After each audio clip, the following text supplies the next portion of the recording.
Okay, so for the upcoming activity, my mentor, he felt like his students were not strong in their multiplication. So he wanted to brush up on multiplication. So he wanted to go 1 through 12. So what I did was identify the 3 students. I had 2 with ADHD and 1 with hearing impairment that I was working with. Those were identified from Field Experience C. Okay, so I got those students together in a group, used manipulatives to have them walk me through their thought process in multiplication. So what I used here, I used beans in the classroom, but I'm here at home doing this. So I have these macaroni noodles here, right? So, or rotini noodles.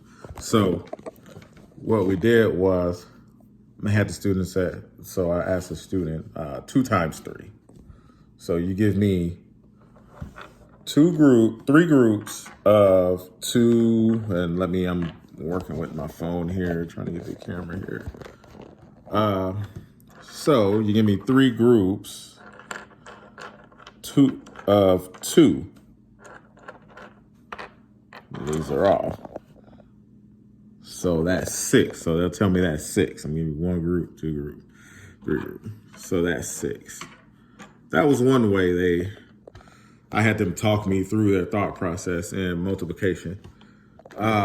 Second way was my student with the hearing aid wasn't taking to that one too well. So we used flashcards during the multiplication activity the teacher was doing with the whole class on the board.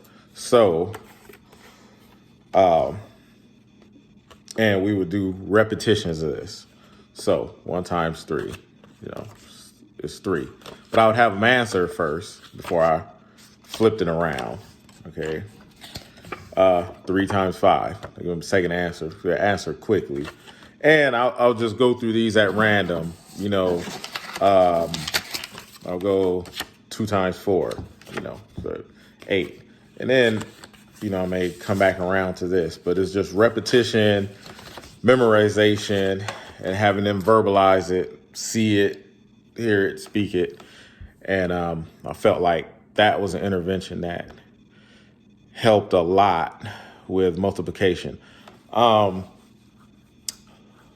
the other one I was doing was while the teacher does the on the board activity with the entire class, these students, and there was a couple more students that were struggling, have a multiplication chart.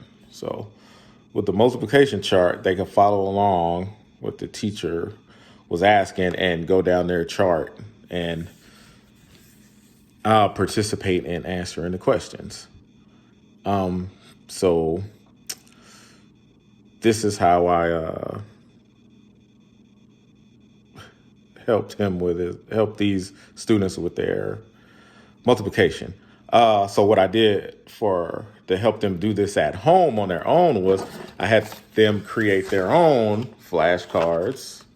But that was kind of light, 2 times 4. I had them create their own flashcards with the answer and just study these repetitively. Just go over them and over them and over them. Keep seeing them, keep saying them, verbalizing them, and they would get the answers. Eventually it would stick in their heads. So how I use this moving forward in my professional practice, and I had to, write down a few notes.